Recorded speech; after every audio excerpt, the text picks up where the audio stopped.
அரங்கத்தில் இருக்கும் அனைவருக்கும் இறைவன் புறத்திலிருந்து சாந்தியும் சமாதானம் உண்டாகட்டும். ஒரு அருமையான நிகழ்ச்சி. வந்து உட்கார்ந்ததுலேருந்து இப்போ வரைக்கும் சிரிச்சுக்கிட்டே இருக்கேன். கட்டுப்படுத்த முடியாத சிரிப்பு. ஆட்டோகிராஃப்ன்ற திரைப்படமே ஒரு மனிதனுடைய வாழ்க்கையில் பழைய நினைவுகளை பற்றி சொல்கிற கதை. ஆனால் அந்த திரைப்படத்தை 21 வருஷம் கழித்து பேசும்போது அந்த திரைப்படம் பற்றிய நினைவுகளை இங்கே நிறைய பேசிகிட்டு இருக்காங்க. அதில் சேரனுக்கும் எனக்குமான உறவு அப்படின்னா, நான் கிட்டத்தட்ட 1 மணி நேரத்துக்கு மேலே ஆயிரும். அதுக்கு இன்றைக்கி சாத்தியம் இல்லை. இன்னொரு விழாவில் சேரனுக்கான விழாவில் நிச்சயமாக சொல்லணும். ஏன்னா சேரனை நான் அப்படி பார்த்து ஒவ்வொரு கட்டத்தில் பார்த்துருக்கேன். ஒரு சில நிகழ்வுகளை மட்டும் சொல்லி முடிச்சுக்கிறேன். சேரனுடைய உதவி இயக்குநர்கள் முதல்ல வந்து நின்னாங்க இல்லையா, அவங்க எல்லாரையுமே எனக்கு தெரியும். உமாபதி, ஜெகதீஷ், ராம்கி, பாண்டி, இப்படி எல்லாரையுமே எனக்கு தெரியும். நீங்கள் உமாபதி பேசும்போது நீங்கள் ரொம்ப ரசித்து கேட்டீங்க. உமாபதியை பேச விட்டிங்கன்னா இன்னும் ஒரு 5 மணி நேரம் சேரன் பற்றி இன்டர்வல் இல்லாமல் பேசுவாங்க.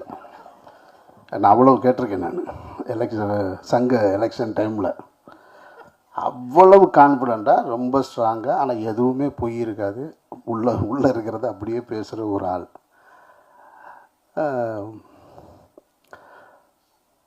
அவங்க எல்லாருமே வந்து சேரனை பற்றி நிறைய சொல்லும்போது, இவங்க நான் திரைக்கு வருவதற்கு முன்னால் ஒரு இயக்குனராக, ஒரு ஜெயிச்ச இயக்குனராக இருக்கார். அதில் குறிப்பாக இந்த படம் ஆட்டோகிராஃப் அவர் எடுத்துகிட்டு இருக்கும்போது நான் ராம் ஷூட் பண்ணிக்கிட்டு இருக்கேன் கொடைக்கானலில். அப்போ இடையில் ஒரு முறை வரும்போது ஆட்டோகிராஃபுடைய ஃபங்க்ஷன் நடக்குது. தேவி தேட்டர்னு நினைக்கிறேன். தேவி தேட்டரா? சத்தியம் தேட்டரில் நடக்குது. அப்போது அந்த மேடையில் இசை வெளியீட்டு விழாவில் அன்றைக்கி இருந்த பத்திரிகையாளர்களுக்கு உங்களுக்கு தெரியும்னு நினைக்கிறேன். நான் ஆட்டோகிராஃபுன்னு சொல்லிட்டேன். நான் மேடையில் சேரன் பேசுனது இதுதான். ஆட்டோகிராஃபுன்னு சொல்லி கையெழுத்து போனேன். ஆனால் இந்த ஃபைனான்ஸ் சீட்டை எத்தனை கையெழுத்து போட்டேன்னு எனக்கு தெரியலை அப்படின்னு சொல்லி மேடையில் கண் கலங்குறாரு சேரன். அப்போது சேரன் எனக்கு முன்னாடி எனக்கு தெரியும், ஆனால் பழக்கம் இல்லை, நெருக்கமாக இல்லை. அப்போ சேரன் வெளியில் வந்த உடனே நான் நின்றுட்டுருக்கேன். சேரன்கிட்ட கேட்குறேன், நானே கடை வாங்கி படம் எடுத்துகிட்ருக்கேன். நான் 50,000, 25,000, 30,000 வாங்கி படம் எடுத்துக்கிட்டு இருந்த டைம். அந்த டைமில் சேரன்ட்ட வந்து கேட்குறேன், நான் வேணால் ஒரு 1,00,000 ரெடி பண்ணி தரட்டுமா உங்களுக்கு அப்படின்னு. இல்லை அதெல்லாம் பார்த்துக்கலாம் அப்படின்ட்டார். ஸ்நேகன் தான் எனக்கு அறிமுகப்படுத்தி வச்சது. அப்போ ஸ்நேகன்ட்ட சொன்னோடனே இல்லை அதெல்லாம் பார்த்துக்கலாம், பண்ணிக்கலான்னார். அதுக்கப்புறம் சேரனை நான் பார்த்தது ஆட்டோகிராஃபுடைய வெற்றிக்கு பின்னாடி அலுவலகத்தில் அதை சந்தித்தேன். அதுக்கு பின்னாடி அந்த இயக்குநர்கள், உதவி இயக்குநர்கள் ஜெகதீஷ் உட்பட எல்லாருமே எங்கிட்ட நெருக்கமாயிட்டாங்க. இப்போ ஆரி தொடங்கி ஜெகதீஷ், உமாபதி, ராம்கி, பாண்டியராஜன் தன்னுடைய மெரினாவை பண்ணும்போது முதல்ல வந்து அந்த வணக்கம் வாழ வைக்கும் சென்னைன்னு ஒரு பாட்டு ஒன்று, ப்ரொமோ பாட்டு ஷூட் பண்ணுறதுக்கு என்கிட்ட வந்து என் வீட்டில் வந்து, ஆனால் நீங்கள் வந்து அது 2 ஷாட்டு நடித்து கொடுக்கணும் அப்படின்னாரு. அப்புறம் வீட்டுக்கு பக்கத்தில் வந்து ஒரு ஆட்டோவை எடுத்துகிட்டு அதை போய் எடுத்து அதை நடித்து கொடுத்துட்டு வந்தோம். இப்போ சேரனுக்கு என்னென்னா, அவருடைய உதவி இயக்குநர்கள் பூராமே என்னோடு பழகிக்கிட்டே இருக்காங்க. அதில் கொஞ்சம் டென்ஷன் ஆவார் அவர். இந்த ஆரம்ப ஸ்டாப்பில் பாருங்கள் உமாபதி, ஏன்னா அந்த கதை பூரா அவருக்கு தெரியும்.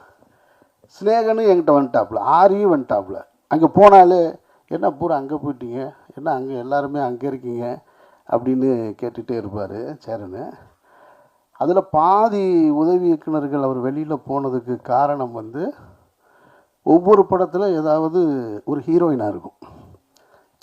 நீங்கள் உடனே தப்பாக எடுத்துக்காங்க, ஏதாவது ஒரு பிரச்சனை இருக்கும். யார் கேட்டாலும் ஒரு கதை சொல்லிக்கிட்டே இருப்பாங்க. ராமன் தேடிய சீதையில் ஜெகனுக்கு ஒரு கதை இருக்கும். அவன் சொல்லுவான் என்கிட்ட, அண்ணன் என்ன நடந்துச்சு தெரியுமா அப்படின்னு. எல்லா கதையும் இங்கே வந்து இறக்கி வச்சுட்டு போகிறீங்க.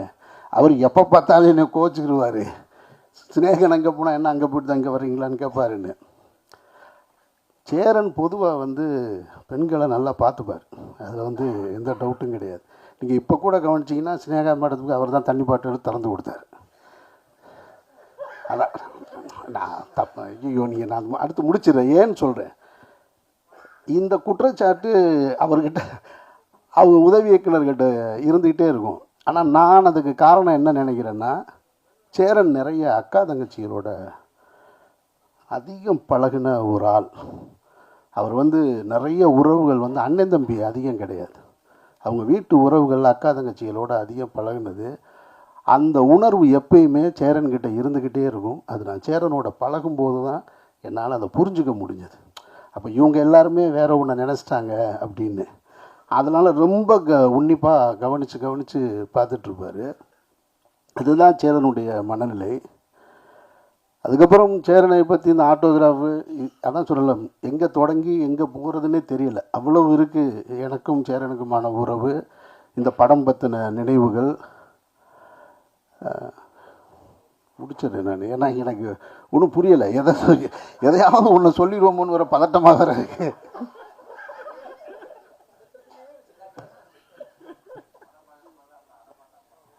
என்ன என்ன என்ன ஜெகதீஷ், படம் ரொம்ப ஒரு சேரன் வந்து தமிழ் சினிமாவில் ஒரு சாதித்த கலைஞன், தவிர்க்க முடியாத கலைஞன், மக்கள் கலைஞன், ஒரு மகத்தான கலைஞன். என்னை பொறுத்த மட்டும் நான் வந்து அந்த கிரெடிட்டை வந்து சேரனுக்கு எப்போவுமே கொடுப்பேன். சேரன் அலுவலகத்துக்கு போனால் சேரனுக்கு பின்னாடி இருக்க விருதுகளை பார்க்கும் பொழுது பொறாமையாக இருக்கும். அத்தனை தேசிய விருதுகள், அத்தனை மாநில அரசு விருதுகள், ஃபிலிம்ஃபேர் அவார்டு. பாலச்சந்தர் சாருக்கு பிறகு நான் அதிகமாக விருதுகளை பார்த்தது சேரனுடைய அலுவலகத்தில் தான். இங்கே ராம்கி பேசும்போது சொன்னாப்புல பைக் வாங்கி தரேன்னு சொல்லிட்டு வாங்கி தரலன்னு. அது அவருடைய கதை. ஜெகன் ஒரு கதை சொல்லிட்டு போனால், ஜெகதீஷ் ஒரு கதை சொன்னார். இப்படி ஒவ்வொருத்தருக்கும் ஒரு கதை இருக்கு இல்லையா? ஆனால் அந்த அடையாளம் இருக்குல்ல, அந்த உதவி இயக்குனருக்கான அடையாளம். அவருக்காவது உதவி இயக்குனர்னு பேர் போட்டார், பைக் வாங்கி கொடுக்கல. அது எதுக்கு சொன்னாருன்னு சொன்னாரா, உண்மையிலேயே சீரியஸாக சொன்னாரா என்னன்னெலாம் தெரியாது. ஆனால் நானெல்லாம் உதவி இயக்குனராக வேலை செய்யும்போது ஒரு படம் முழுக்க வேலை செஞ்சுட்டு அந்த படத்தில் பேரே இல்லை. அப்போ எப்படி இருந்திருக்குன்னு யோசிச்சு பாருங்க. பேரே இல்லை. அப்போ அப்படியே இப்படி வேகம் இருக்குது. ஒரு படம் பூரா வேலை செஞ்சுருக்கோம். படம் முடிஞ்சு வந்து வேகமாக போய் தேட்டரில் போய் படம் முடியும் போது டைரக்டருக்கும் உதவி இயக்குனருக்கும் சண்டை வர்றது சகஜம் தானே. அப்படி சண்டையாகி போயிட்டு வெளியே வந்து பார்த்தா படம் ரிலீஸ் ஆகி தேட்டரில் போய் உட்காந்தா பேர் இல்லை. பயங்கர அதிர்ச்சியில் இருக்குது. ஆனாலும் அதை நான் குறையாக எடுத்துக்க முடியாது. காரணம் என்னென்னா, நான் ஒர்க் பண்ண ஒரு இயக்குனர் இருக்கார் இல்லையா, அவர் ஒரு சினிமா பண்ணார். அவர்கிட்டருந்து நான் ஒன்று கற்றுக்கிட்டேன். நான் வேறு ஒரு கமர்ஷியல் சினிமா இயக்குனரோடு இருந்திருந்தால் எனக்கு அவருடைய தாக்கம் தான் வந்திருக்கும். ஆனால் அந்த இயக்குனருடைய தாக்கம் தான் எனக்குள்ளே வந்தது. நான் அடுத்த தளத்துக்கு போக முடிஞ்சது. அப்போ அந்த பேர் வராதுக்கு காரணம் 1000 இருக்கலாம். என் மேலே கூட 100 தவறு இருந்திருக்கலாம். நானே கூட முழு காரணமாக கூட இருந்திருக்கலாம். ஆனாலும் அவர் மேலே குறை சொல்கிறதுக்கு நான் இந்த மேடையை நான் பயன்படுத்தலை. எனக்கான அடையாளத்தை கொடுத்தது அவர் தான். இன்றைக்கு வந்து பத்திரிகைகள் அன்றைய காலகட்டத்தில் வந்து பாலா, சேரன், அமீர் அப்படின்னு அந்த ஒரே வரிசையில் என்னை கொண்டு வந்து சேர்த்ததுக்கு காரணம் அந்த இயக்குனர் தான். இவருடைய திரைப்படத்தை, முதல் திரைப்படத்தை ஊரில் இருக்கும்போது பார்த்தவன் நான். அப்புறம் இவருடைய வெற்றியை பார்த்தவன் நான். இவர் இதே இந்த ஆப்போசிட்டில் இருக்கிற காவேரி ஸ்ட்ரீட்டில் வந்து நானும் பாலாவும் தங்கியிருக்கும்போது வருவார். அப்போ நான் ஒரு உதவிக்கிணறு ஓரமாக நின்றுட்டுருப்பேன். நான் அப்படியே ஒரு பார்வை பார்த்துட்டு போவார். பார்க்குறதுக்கு தான் பெரிய சண்டியர் மாதிரி இருப்பார். ஆனால் அப்படிலாம் கிடையாது. ரொம்ப சாஃப்டாக நான். ஆனால் லுக்கு மட்டும் அந்த கிராஸ் பாயிண்டில் கையை விடுறது மட்டும் எப்பயுமே அப்போ இருந்து இப்போ வரைக்கும் அப்படியே தான் வச்சுருப்பார். ஒரு நம்ம பெரிய டைரக்டர் 2 டைரக்டர் பேசுகிறாங்க, நான் வெளியே நின்று தம்மு போட்டு ஒரு ஓரமாக நின்றுட்டுருப்பேன். அவர் கேட்பார், என்ன ஒரு ஆள் அப்படியே நின்றுட்டே இருக்காப்புல அப்படிம்பார். அப்புறம் அவர் போய் வண்டி ஏற்றி விடுறது, இந்த வேலையெல்லாம் பார்த்துருக்கேன் நான். இவர் இப்படி ஒவ்வொரு காலகட்டத்தில் நான் பார்த்து வளர்ந்துருக்கேன் சேரனை நான். அப்போ இவங்களோட சேர்த்து இன்றைக்கி நிப்பாட்டுற இடம் இருக்கு இல்லையா, அதுக்கு காரணம் வந்து நம்ம வேலை செஞ்ச இயக்குனர்கள் தான். அதனால் அங்கே என்ன குறை இருந்தாலும் அது ஒரு தகப்பன் தன்னுடைய பிள்ளையை தேர்த்துவதற்காக செய்கிற முயற்சியாக தான் நான் பார்க்குறேன். நான் அப்படித்தான் நானும் பார்க்குறேன். அப்படித்தான் அவருடைய உதவி இயக்குனர்களும் பார்த்துருப்பாங்கன்னு நினைக்கிறேன்.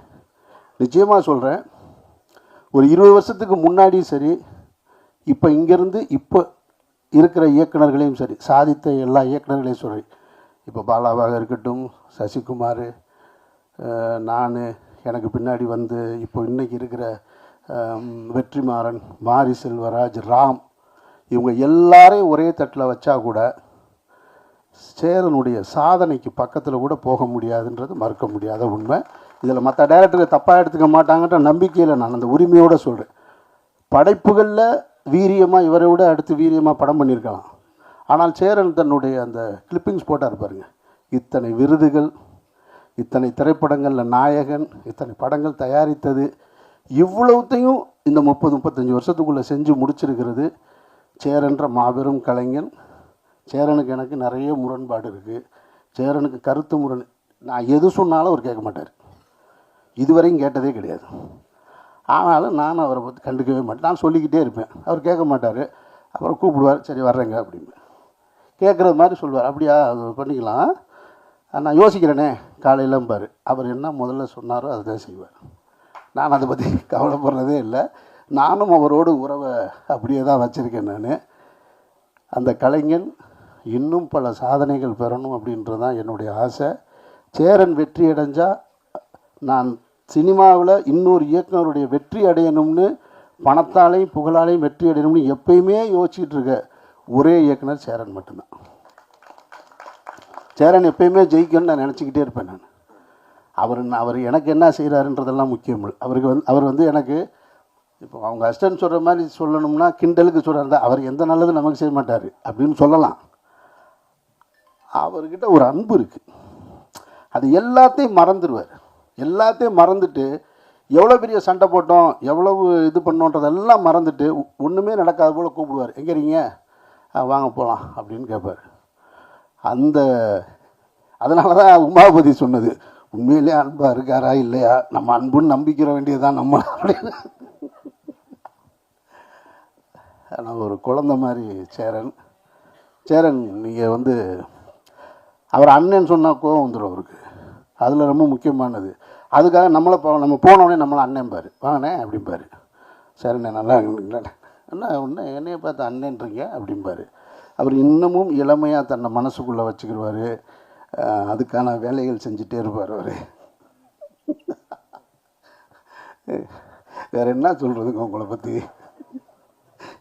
இந்த படத்தை பற்றி என்ன சொல்கிறது. இப்படி ஒரு படம் யாரும் எடுக்க முடியாது. இந்த படம் தான் இப்படி, இந்த படம் மாதிரி யாரும் ஒருத்தர் எடுக்கவே முடியாது. இப்போது பருத்தி வீரன் மாதிரி ஒரு படம் அல்லது வேறு படங்கள் ஏன்னா இன்னொரு இயக்குனர் படத்தை நான் சொல்ல முடியுமான்னு தெரில, அதுபோல் ஒரு படங்களை வாழ்வியலை எடுத்துடலாம். இந்த படம் எப்போ பார்த்தாலும் ஒருத்தனுக்கு தன்னுடைய கடந்த காலத்தை நினைவுபடுத்திக்கிட்டே இருக்கும்.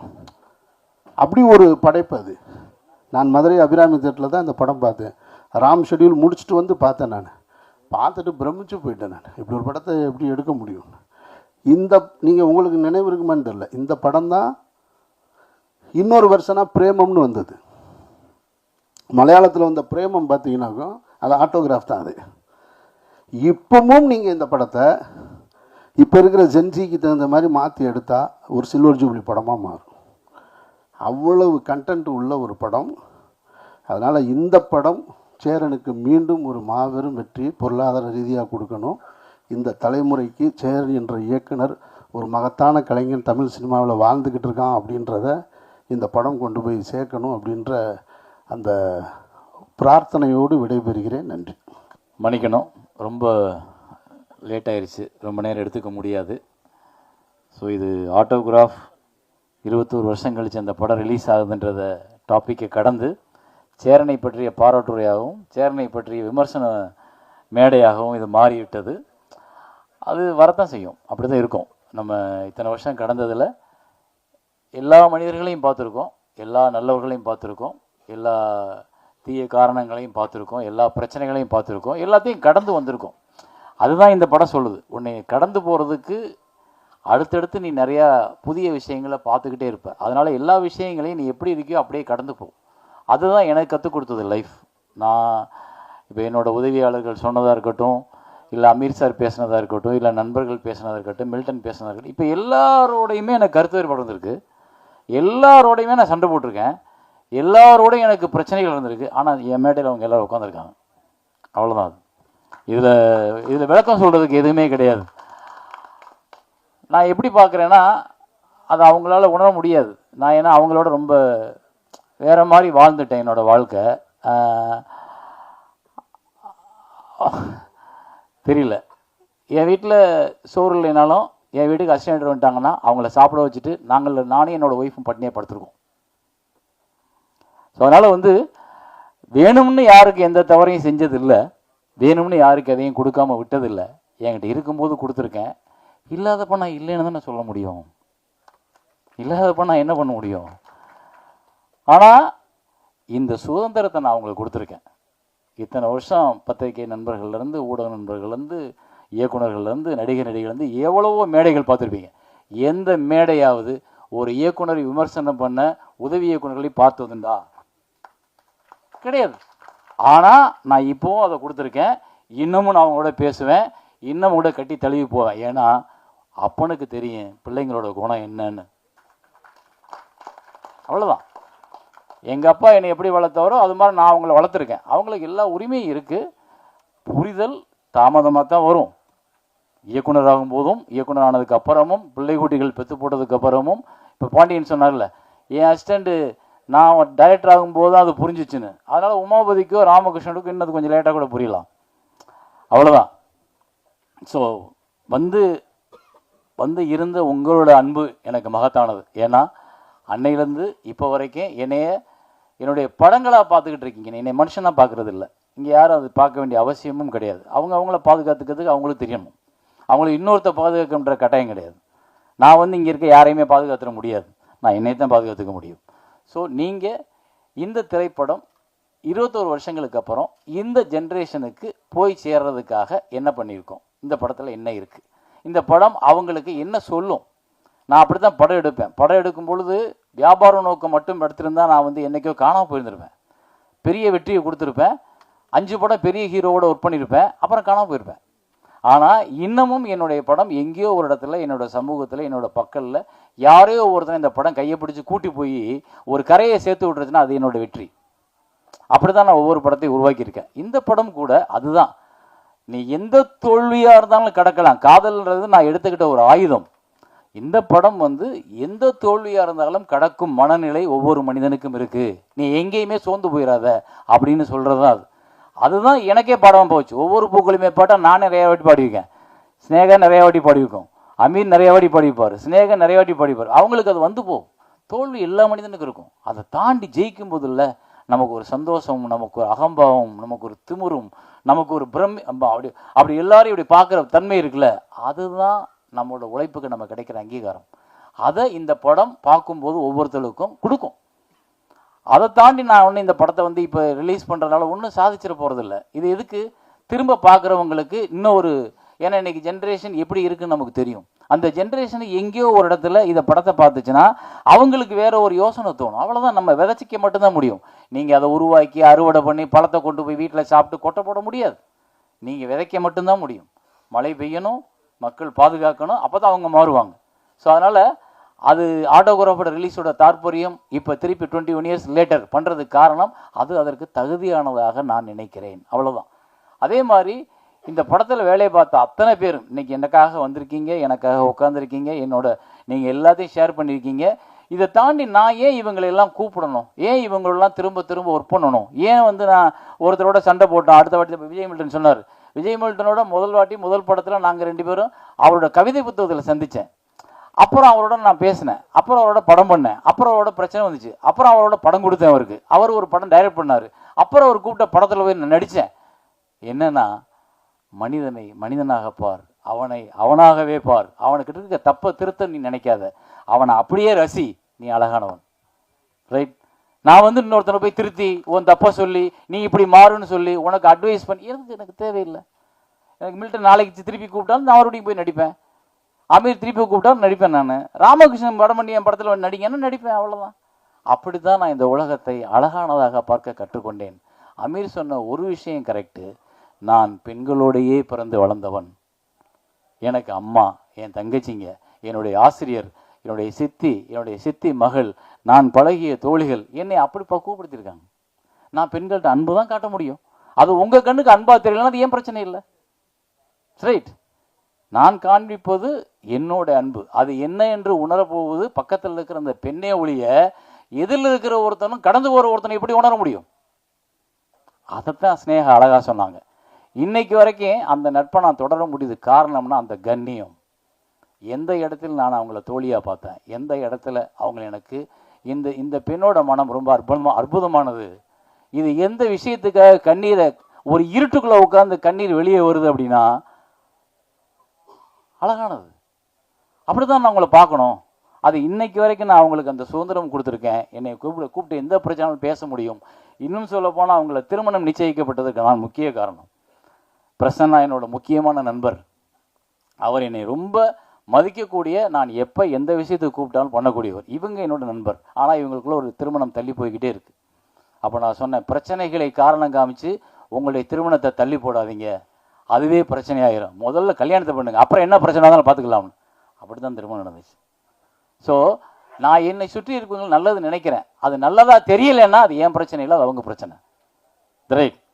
அப்புறம் இந்த ஊடக நண்பர்கள் எல்லாருக்கும் நான் சொல்லிக்கிறது, இப்போ இந்த ஆட்டோகிராஃப் வந்தப்போ உங்களுடைய அர்ப்பணிப்பு ஒரு திரைக்கதையை, ஒரு திரைப்படத்தை விமர்சிக்கிறதுல, ஒரு திரைப்படத்தை கொண்டாடுறதுல, அது இன்னைக்கு வியாபார சூழலாக மாறினதுக்கு அப்புறம் மாறிட்டதா நான் நினைக்கிறேன். அதுக்குள்ள ஒரு உண்மைத்தன்மையை, ஒரு ஒரு ஒரு ஒரு நல்ல திரைப்படத்தை கொண்டு போய் மக்களை எப்படியா, நீங்கள் நம்ப மாட்டீங்க, 2 நாள் கூட்டம் இல்லை, 3ஆவது நாள் திரைப்படத்தை பற்றின விமர்சனங்கள் எல்லா பத்திரிகையிலும் வரும்பொழுது கூட்டம் கூடிச்சு. அந்த திரைப்படத்தை கொண்டாடினாங்க. தவமாய் தவம் இருந்த 57 மார்க்கு ஆனந்த விடனில் போட்டதுக்கு அப்புறமும் ராம்ஜி சார் 4 பக்கம் விமர்சனம் அப்படி பெருசாக போடுறாரு. அதாவது அந்த சினிமாவை கொண்டாடின காலம் ஒவ்வொரு இயக்குனரையும் நல்ல படத்தை உருவாக்குறதுக்கு. ஏன் அமீருக்கு அவருக்கு தெரியாது, ஆனால் அவருக்கு என் மேல் கோபம் வந்திருக்கும், ஒரு பொறாமை வந்திருக்கும். இவரை மாதிரி நம்ம ஒரு டைரக்டர் ஆகணும், அவர் தான் பருத்தி வந்ததுக்கான காரணமாக வந்திருக்கும். ஏன்னா உங்களை எங்கேயோ ஒரு சாதிச்ச இயக்குனர் உங்களை தூண்டுறான்ல, அந்த சாதிச்ச இயக்குனரை அடையாளம் காமிச்சது முதல்ல பத்திரிகைகளும் நண்பர்களும். அன்னைக்கெல்லாம் 15 நாள் ஆகும் ஒரு விமர்சனம் வர்றதுக்கு. அந்த 15 நாளில் மவுத் டாக்கில் போகும். ஆனால் அந்த விமர்சனம் வந்ததுக்கப்புறம் அப்படி பற்றிக்கிறோம். முதல் மரியாதையில் ஒரு வாரத்தில் ஒன்றுமில்லை என்ன படம் 170 days அடித்து கொண்டாடப்பட்டதுக்கு காரணம் பத்திரிகைகள். பத்திரிகைகள் முதல்ல நடுநிலையான, நல்ல தர்மமான, நேர்மையான சிந்தனைகளோட முதல்ல விமர்சனங்களும் எல்லா இதுக்கு இருந்தது. இன்னைக்கு அது எங்கேயோ எப்படியாவது அப்படின்னு ஒரு இன்னைக்கு ஆன்லைன் எடுத்துக்கிட்டு அவ்வளவு மார்க்கெட்டிங், எல்லாமே மார்க்கெட்டிங்காக போனோன்னு மனிதத்தை நம்ம இழந்து விட்டோமோன்னு தோணுது. அந்த மனிதத்தை திருப்பி மீட் எடுக்கிறதுக்கு நீங்கள் எல்லாருமே சப்போர்ட் பண்ணணும். மற்றபடி இந்த படத்தில் என்ன சொல்கிறது, எல்லாருக்கும் என்னோட நன்றி. இது 21 வருஷத்துக்கு அப்புறம் வந்ததுன்றது என்னால் நம்ப முடியலை. ஏன்னா அவர் சொன்ன மாதிரி தான், நான் திரும்ப உட்காந்து எடிட் பண்ணும்போது இந்த படத்தை நான் ஒரு 15 நிமிஷம் குறைச்சிருக்கேன். அப்புறம் இந்த படத்தை நான் கலர் கரெக்ஷன் ஃபுல்லாக இன்றைக்கு உள்ள சூழலுக்கு மாற்றிருக்கேன். அப்புறம் இதுக்குள்ளே முரளி என்ன சொன்னது மாதிரி டால்பி அட்மாஸ் கொண்டு வர்றதுக்கும், அப்புறம் அந்த மியூசிக் பழசாவே இருக்குமே, அது ஒரு கேட்ட ஃபீலை கிரியேட் பண்ணுமே, படத்தை அது கூட பழைய படம் ஆக்கிருமோன்றதுக்காக அதுக்குள்ளே கொஞ்சம் புதுசாக சில விஷயங்களை ஆட் பண்ணியிருக்கோம்.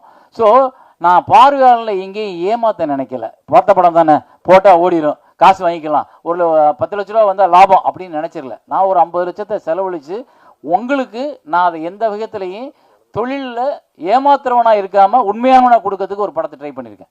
ஸோ அதை நீங்கள் பார்க்கணும், மக்கள்கிட்ட கொண்டு போய் சேர்க்கணும். நன்றி எல்லாருக்கும். ரொம்ப காலதாமதம் ஆயிடுச்சு, மன்னிச்சுக்கோங்க எல்லாரும். ஏன்னா அது ஆரம்பிக்கும் போதே காலதாமதமாச்சு. கடைசியாக இவ்வளவு நேரம் ஆனதுக்கு உங்கள் எல்லாத்தையும் நான் மன்னிப்பு கேட்டுக்கிறேன். கடைசியாக ஒரே ஒன்று, இந்த நிகில் முருகன் இவர் என்னோட ஒரு 30 வருஷமாக என்னை இப்போ எல்லாரும் சொன்னாங்கல்ல, இவர் என்னோட 30 வருஷமாக பழக்கம். அதாவது வாழு என்ன போட்டீங்க, உங்களால் நான் உங்களுக்காக நான், இது ஜெயலலிதா அம்மா சொல்லலை, இவர் தான் சொன்னார். இவரோட விசிட்டிங் கார்டில் அப்படி இருக்கும். இவர் ஒரு டிவி சீட் எடுத்துக்கிட்டு பாலு ஜுவல்லர்ஸுக்கு வருவார். பாலு ஜுவல்லர்ஸ் வரும்போது பார்த்தேன், அன்னையிலேருந்து இன்னைக்கு வரைக்கும் இவரோட நட்பில் தான் இருக்கேன் நான். அதே உரிமை, அதே அன்பு, அதே இதில் இருக்கேன். அவரை நான் இந்த படத்துக்கு நீங்கள் பண்ணுங்க. ஏன்னா முதல்ல ஜான்சன் சார் பண்ணார் படம் ரிலீஸ் அப்போ, அவர் இன்னைக்கு வர முடியல. இந்த இடத்துல எல்லா ஹீரோவுக்கும் கதை சொல்லும்போது கூட்டி போனது வருதான், அவங்க பண்ண மாட்டேன்னு சொல்லது என்கிட்ட மறைச்சதும் வருதான்.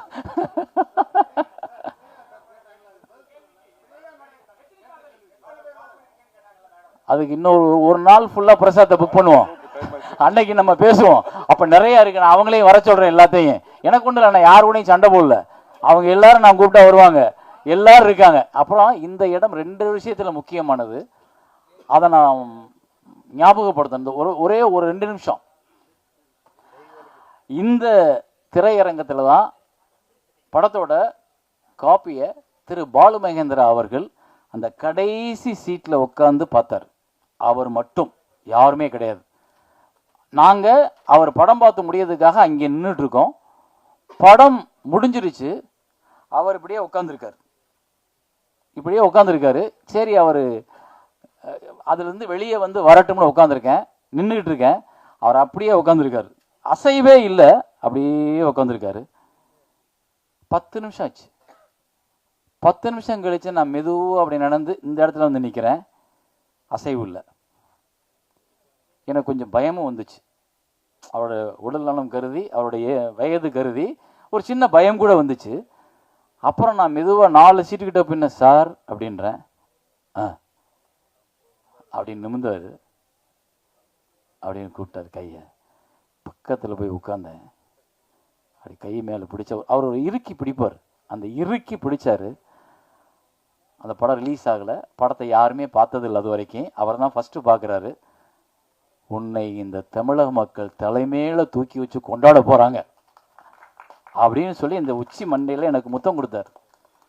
அந்த இடம் இது. அது இப்போ எனக்கு ஞாபகம் வந்தது. அந்த மனிதனை நான் வணங்கணும்னு நினைக்கிறேன். நன்றி, வணக்கம்.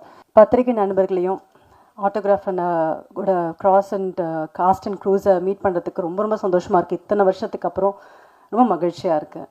அதுவும் 21 வருஷத்துக்கு அப்புறம் ரீரிலீஸ் ஆகுது. நிறைய பேசிட்டாங்க இந்த படத்தை பற்றி, எக்ஸ்பீரியன்ஸ் பற்றி. இது கண்டிப்பாக ஹிட் ஆகும். ஏன்னா இந்த ட்ரெய்லர் பார்க்கும்போதே புதுசாக இருந்தது. அதுவும் சொல்லியிருந்தார். எங்களை வந்து அந்த அந்த இடத்துக்கு கொண்டு போயிருந்தார். ஒருத்தவங்களும் கனெக்ட் பண்ணக்கூடிய ஒரு படம். எங்கள் அப்பா வந்து ரீரிலீஸ் ஆகுதுன்னு சொன்ன உடனே, அப்படியாம்மா என்னை கூட்டு போய் படம் காமிக்கிறியா, நான் போய் பார்க்கணுன்னு ஆசைப்பட்றேன். அந்த மாதிரி எல்லாருக்கும் கனெக்ட் பண்ண வரக்கூடிய ஒரு படம். கண்டிப்பாக சேரன் சார் நெக்ஸ்ட்டு பேசுவார். பேசும்போது நான் கேட்குற ஒரே ஒரு கேள்விக்கு மட்டும் பதில் சொல்லுங்க. இது என்ன உங்களுக்கு பாதிச்சது, எத்தனை லவ் உங்களுக்கு இருந்ததுன்னு மட்டும் எனக்கு தெரிஞ்சுக்கணும்னு நான் ஆசைப்பட்றேன். அதுக்கு லிஸ்ட்டு வந்து நிறையா இருக்குன்னு நினைக்கிறேன். அதே மாதிரி நிறைய விஷயம் இந்த படம் எனக்கு சொல்லி கொடுத்தது. இந்த படம் பண்ணும்போது நிறைய மன அழுத்தம், மன உடைச்சல் எனக்கு பர்சனலாக இருந்தது. அது கண்டுபிடிச்ச ஒரே பர்சன் பார்த்தீங்கன்னா சேரன். ஆட்டோகிராஃப் சாங்ஸ் ஷூட் பண்ணிகிட்ருக்கோம். ஷூட் பண்ணிகிட்டு இருக்கும்போது ரொம்ப ரொம்ப மன கஷ்டத்தில் இருந்தேன். யாருக்குமே தெரியாது. நான் வெளியே ரொம்ப சிரிச்சிட்டு இருப்பேன், யாருக்குமே தெரியாது. நான் வந்து லைட் பண்ணிகிட்டு இருக்காங்க இந்த ஒவ்வொரு புக்லையும். அப்போது கார்னரில் உட்காந்துருந்தேன். உட்காந்தோடனே அப்போ அவருக்கு என்ன தோணுச்சுன்னு தெரில, பக்கத்தில் வந்து உட்காந்தார். என்ன பிரச்சனை உனக்கு அப்படின்னு கேட்டார். இல்லைப்பா ஒன்றும் இல்லைப்பா. இல்லை ஏதோ ஒரு பிரச்சனையில் இருக்கேன்னு எனக்கு தெரியும், எல்லாம் சரியாகும் ஓகே அப்படின்னு சொல்லி அன்னைக்கு ஃப்ரெண்ட்ஷிப் ஆனது தான் இந்த ஃப்ரெண்ட்ஷிப் வந்து 21 வருஷமாக அவ்வளோ பெஸ்ட் ஃப்ரெண்டுன்னு சொல்ல முடியும். இந்த இண்டஸ்ட்ரியில் நான் வந்து மார்த்துட்டி சொல்லிக்க முடியும். என்னோட dear best well-wisher and best friend யாருன்னு கேட்டால் நான் சேருன்னு சொல்ல முடியும். எல்லாரும் கேட்பாங்க, ஒரு ஆணும் பெண்ணும் வந்து ஃப்ரெண்ட்ஸாக இருக்க முடியுமா அப்படின்னு அப்போவே கேட்டாங்க என்கிட்ட. இந்த படம் பார்த்துட்டு ஒருத்தருங்களும் மீட் பண்ணும் போதெல்லாம் இருக்க முடியுமா அப்படின்னு கேட்டாங்க. நாங்கள் ப்ரூவ் பண்ணிகிட்ருக்கோம். என்னோட டியர் ஃப்ரெண்ட் சேரன்பா, நீங்கள் கண்டிப்பாக இந்த படம் உங்களுக்காக வெற்றி அடையணும்னு ஆசைப்பட்றேன். ஏன்னா இந்த படத்துக்காக அவ்வளோ உழைச்சிருக்காரு, எல்லாருமே சொல்லியிருக்காங்க. அவ்வளோ கஷ்டப்பட்டிருக்காரு. ரிலீஸ் ஆகணுன்னுக்காக எனக்கு தெரியும் அவர் எவ்வளோ கஷ்டப்பட்டிருக்காருன்னு. அதை ரிலீஸ் பண்ணதுக்கப்புறம் அவருக்கு வந்து அந்த அந்த சந்தோஷம், அந்த வெற்றி அடைஞ்சதுக்கப்புறம் எங்கள் எல்லாருக்கும் வந்து அந்த வெற்றி அவருக்கு கிடச்சது தான் எங்களுக்கு சந்தோஷம் இருந்தது. ஏன்னா அவ்வளோ கஷ்டப்பட்டவர் அவர் இந்த படத்துக்காக. ஒவ்வொரு ஃப்ரேமும் ஒவ்வொரு விஷயமும் ஒரு கதாபாத்திரமும் நம்ம வந்து கனெக்ட் பண்ணக்கூடிய ஒரு விஷயமா இருந்தது. எனக்கு பிடிச்சமான ஒரு படம், நான் நடித்ததுலேயே எந்த படம் எனக்கு ரொம்ப பிடிக்கும்னு கேட்டிங்கன்னா ஆட்டோகிராஃப் சொல்வேன். கண்டிப்பாக ஒவ்வொரு பூக்களுமே சாங் நான் கண்டிப்பாக காமிக்கணும்னு ஆசைப்படுவேன். ஒரு சாங்கில் எனக்கு எவ்வளோ எக்ஸ்பிரஷன் சொல்லி கொடுத்துருக்காருன்னா அது அந்த எக்ஸ்பீரியன்ஸ் எனக்கு போதும். ஒரு இதில் வந்து அந்த மாதிரி வரும். அதில் வந்து அவர் ஏதோ யோசனையில் போகிறீங்க, யோசனையிலேருந்து நீங்கள் வெளியே வந்து அதுக்கப்புறம் நீங்கள் பாட ஆரம்பிக்கிறீங்க. இந்த விஷயம் வரையும் எனக்கு சொல்லி கொடுத்தவர். And I will always owe this to you செரப்பா. I really loved working with you. In fact இந்த செகண்ட் பார்ட் பண்ணணும்னு நினைக்கும் போதோ இல்லை பிரிவும் சந்திப்பும் பண்ணணும்னு நினைக்கும் போதோ நம்ம ஃப்ரெண்ட்ஸ் தானே, எப்படி ஹஸ்பண்ட் ஒய்ஃபும் நடிக்கிறது அப்படின்னு கேட்டார். அவருக்கு அந்த ஒரு டவுட் இருந்தது. பட் அதை மீறி ஒரு நல்ல படங்கள் நாங்கள் பண்ண முடிஞ்சது. அண்ட் கண்டிப்பாக இந்த ரீரிலீஸ் ஒரு பெரிய வெற்றி அடையும். எனக்கு எல்லாருமே வந்து இப்போ நிறைய லவ் வந்துருச்சு. ஜென்சி லவ் வந்து வித்தியாசமாக லவ் பண்ணுறாங்க. ஆனால் லவ்னா இதுதான் அப்படின்றத காமிச்சிருக்காரு. கண்டிப்பாக இது எல்லாருக்கும் பிடிக்கும் நம்பர் திருப்பியும்.